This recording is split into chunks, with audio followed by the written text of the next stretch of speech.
Για χαρά. Άμα θέλουμε να πάμε διακοπές, την ώρα που ξεκινάς για να πας διακοπές, το πρώτο πράγμα το οποίο θα κοιτάξεις είναι οπωσδήποτε ο προσωπικός εξοπλισμός.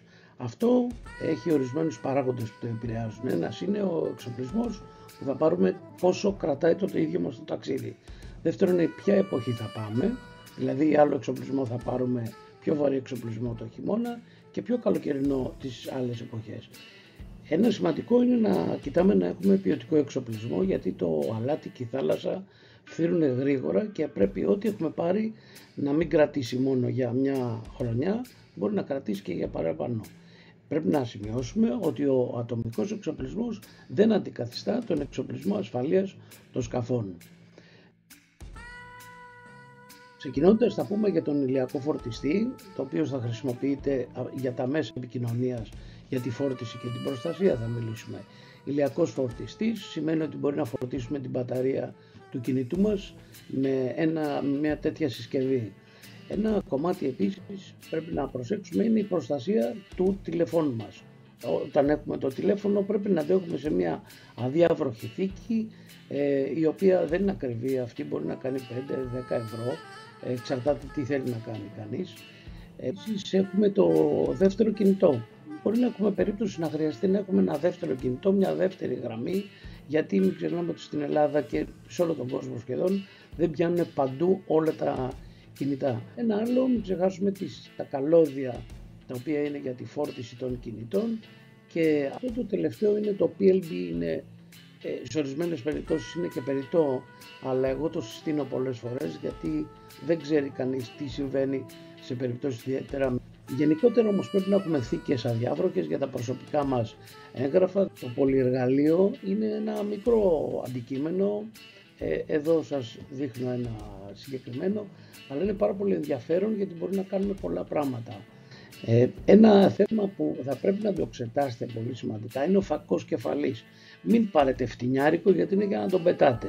Εγώ προτείνω ακριβά αυτά που είναι οι ορειβατικοί και να είναι και πιο ποιοτικοί και να κρατάνε, και ο φακός κεφαλής μας βοηθάει στο σκάφος οποιαδήποτε στιγμή να χρησιμοποιούμε και τα δύο μας χέρια και όχι μόνο το ένα. Αντι-UV γυαλιά βέβαια είναι απαραίτητα, μία μάσκα κατάδυσης αν θέλετε και γυαλιά κολύμβησης απλώς για να μπαίνουμε στο νερό. Αντιλιακά. Αντιλιακά είναι με 35 έως 50 δείκτη. Ορισμένοι λένε ότι ο 50 δείκτης είναι ο καλύτερος. Δεν συμφωνώ. Εγώ νομίζω ότι πρέπει να λειτουργεί και η μελαμίνη και να είναι γύρω στο 35. Δηλαδή και να μαυρίζουμε, γιατί το τέλειο μπλοκάρισμα δεν νομίζω ότι έχει τίποτα. Επίσης να μην ξεχνάμε ότι αυτό χρειάζεται κάθε 2-3 ώρες, εφόσον εκτιθόμαστε στον ήλιο, να χρειάζεται κάποια επάλυψη. Το αντικουνουπικό απαραίτητο, δεν ξέρουμε πού θα βρεθούμε, μπορεί να είναι σε ένα μέρος, να καθίσουμε ένα βράδυ σε έναν κόλπο ωραίο και να έχει τα περισσότερα κουνούπια που έχουμε συναντήσει. Θέματα καπέλου. Το καπέλο είναι ένα πολύπλοκο θέμα διότι έχει διάφορους τύπους. Ο ένας είναι αυτός το πλατήγυρο καπέλο, το οποίο είναι υφασμάτινο. Θα δούμε και τα παρακάτω. Αυτό είναι πάλι, δεν είναι πλατήγυρο καπέλο, είναι αντίστοιχο όμως. Μετά είναι όπως με το κλασικό τζόκεϊ, το οποίο δεν το συστήνω, διότι από μπροστά μπορεί να μας καλύπτει το γύσο, αλλά από πίσω ο σβέρκος είναι τελείως εκτεθειμένος. Και βέβαια είναι το κλασικό ψάθινο. Σε αυτές τις περιπτώσεις, άμα εκτεθούμε για πολλές ώρες στον ήλιο και για να είναι δροσερό και το κεφάλι μας, είναι το ψάθινο, είναι πάρα πολύ καλό, διότι όλα τα άλλα, επειδή είναι υφασμάτινα, δεν κρατάνε δροσιά. Βέβαια θέλει προσοχή το ψάθινο με την έννοια της ποιότητας, έτσι, να μην είναι κάποιο το οποίο φτύρεται αμέσως. Προστατευτικά χεριών, γάντια. Τα γάντια που βλέπετε εδώ πέρα είναι ένας τύπος γαντιών. Αυτός κρατάει πάρα πολύ καλά αν χρησιμοποιήσουμε σκοινιά, αλλά ο αντίχειρας, όπως βλέπετε εδώ πέρα, είναι κομμένος, γιατί με αυτά τα δύο δάχτυλα μπορούμε να πιάσουμε κάτι λεπτό. Η δίπλα διαφάνεια εδώ πέρα είναι ένα άλλο, είναι προστατευτικό για τα μανίκια. Αυτό χρειάζεται όταν έχουμε μεγάλη έκθεση στον ήλιο, γιατί κρατάνε και δροσερό. Ένα που θα πούμε που είναι πολύ σημαντικό είναι ότι όλα αυτά έχουν την ιδιαιτερότητα, αν είναι μαύρα, κρατάνε τον ήλιο. Αν είναι λευκά, κατά προτίμηση λοιπόν προτιμάμε λευκά είδη, ιδιαίτερες καλοκαιρινές διακοπές. Πανοφόρια και μπουφάν. Έχουμε διαφόρους τύπους. Έχουμε το ελαφρύ, το αντενεμικό που βλέπουμε εδώ στη μέση. Έχουμε ένα φλις, γιατί το βράδυ καμιά φορά είναι πολύ χαμηλότερες οι θερμοκρασίες και η υγρασία από ό,τι φανταζόμαστε είναι χαμηλότερες. Και αυτό είναι να ταξιδεύουμε ιδιαίτερα με ιστιοπλοϊκά για πολλές ώρες και είναι ένα βαρύ μπουφάν.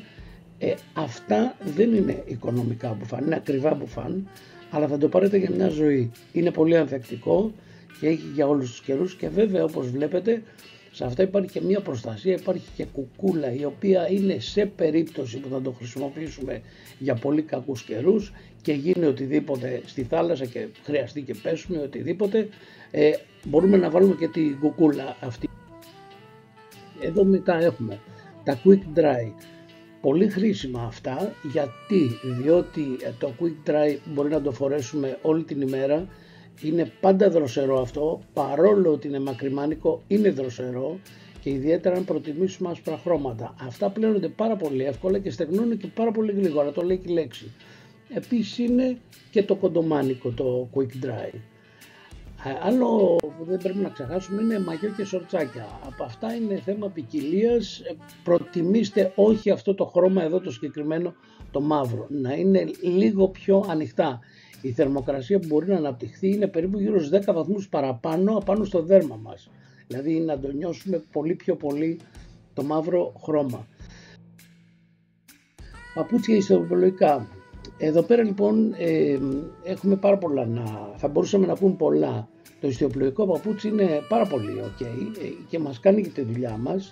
Η διαφορά είναι ότι οι τιμές τους για να είναι πολύ αξιοπρεπή τα παπούτσια είναι αρκετά υψηλές. Βέβαια δεν είναι κάτι το οποίο θα το πάρουμε μία μέρα και θα το αφήσουμε. Τα πάντα που χρειαζόμαστε είναι να έχουν λευκή σόλα. Αν έχει μαύρη σόλα και αρχίζει και αφήνει αποτυπώματα δεν αξίζει. Ένα θέμα είναι τα αθλητικά. Τα χρησιμοποιούμε. Είναι θέμα. Όταν κάνει ζέστη και έχουμε το αθλητικό παπούτσι δεν μπορεί να το φορέσουμε χωρίς κάλτσα. Άρα αυτόματα έχουμε κάτι το οποίο μας επιβαρύνει και άμα είναι ιδιαίτερα και πολλές ώρες το αθλητικό παπούτσι δεν συστήνεται, διότι αρχίζει το πόδι και μυρίζει, αρχίζει και κουράζεται, αρχίζει και δημιουργούνται άλλα πράγματα. Προσωπική μου άποψη είναι ότι το ιστιοπλοϊκό παπούτσι είναι το πιο σωστό για αυτή την περίπτωση. Πετσέτα μικροϊνών. Δεν πιάνει πολύ χώρο στην τσάντα μας και πάρα πολύ γρήγορα στεγνώνει. Σημαντικό εργαλείο διότι μπορεί να τη χρησιμοποιήσουμε αμέσως και μπορούμε να την πλύνουμε από, παραδείγματος χάρη έχουμε κάνει μπάνιο, την πλένουμε με γλυκό νερό και σε λίγο χρόνο είναι πάλι εντάξει, παραλλήλως δεν μας πιάνει και πολύ χώρο στα είδη τα οποία κουβαλάμε. Αδιάβροχη τσάντα είναι όπως φαντάζεστε, μπορούμε να βρεθούμε σε μία ακτή και να θέλουμε να βγούμε έξω ή σε οποιαδήποτε κατάσταση, βάζουμε τα πράγματα μας μέσα και είναι πραγματικά αδιάβροχη, δηλαδή μπορούμε να τη ρίξουμε στο νερό, να κολυμπήσουμε με οποιαδήποτε πράγματα θέλουμε. Είναι ένα θέμα που αφορά το προσωπικό φαρμακείο και ενημέρωση του κυβερνήτη για οτιδήποτε. Βασικό είναι να ξέρουμε τα χάπια ναυτίας, θα πρέπει να προτιμήσουμε ιδιαίτερα χάπια τα οποία να είναι παραδείγματος χάρη να περιέχουν ginger, αλλά τύπου δραμαμίνες και τέτοια είδους τα οποία στην πραγματικότητα μας φέρνουν μια εντελώς κατάσταση νάρκης, είναι καλό να τα αποφεύγουμε διότι αυτό μας καθυστερεί και την αντίδραση που έχουμε εμείς και σε οποιαδήποτε κατάσταση δύσκολη, γιατί για να πιάσει κάποιον ναυτία δεν θα είναι μπουνάτσα, δηλαδή δεν θα είναι γαλήνια η θάλασσα, μπορεί να έχει και πιο άγρια θάλασσα. Επίσης έχουμε το θέμα του προσωπικού φαρμακείου. Αυτό είναι ένα κουτάκι το οποίο θα το φτιάξετε εσείς ανάλογα με τις δικές σας ανάγκες, ανεξάρτητα από το ό,τι έχει το σκάφος. Επίσης θα πρέπει στην περίπτωση του προσωπικού φαρμακείου να ενημερώσουμε και τον κυβερνήτη αν υπάρχει κάποιο προσωπικό θέμα, δηλαδή κάποιος μπορεί να παίρνει χάπια πίεσης, κάποιος μπορεί να έχει κάποιες ιδιαιτερότητες, να έχει διαβήτη. Αυτά λοιπόν θα πρέπει, καλό είναι να ενημερώσουμε τον κυβερνήτη του κάθε σκάφου. Προσωπικό σωσίβιο. Εδώ είναι ένα θέμα. Ή έχουμε το δικό μας σωσίβιο το οποίο το παίρνουμε μία φορά ή είμαστε στα σωσίβια στα οποία έχει το ίδιο το σκάφος. Αυτό είναι μια περίπτωση, εξαρτάται από εσάς. Τι θέλετε δηλαδή να έχετε και τι σκοπεύετε και προγραμματίζετε. Αν είναι μία φορά διακοπές, βέβαια δεν συμφέρει. Αν είναι όμως να πηγαίνετε και μεγαλύτερα ταξίδια και περισσότερο χρόνο, καλό είναι να έχετε ένα προσωπικό σωσίβιο. Επίσης πρέπει πριν ξεκινήσουμε να έχουμε στο κινητό μας, είναι και σχετικό και άσχετο με όλα τα προηγούμενα, να ξέρουμε να προετοιμαζόμαστε βάσει των δελτίων καιρού. Άρα λοιπόν και κάποιες εφαρμογές χρειάζεται να έχουμε και εμείς στο κινητό μας. Αυτά και καλά ταξίδια.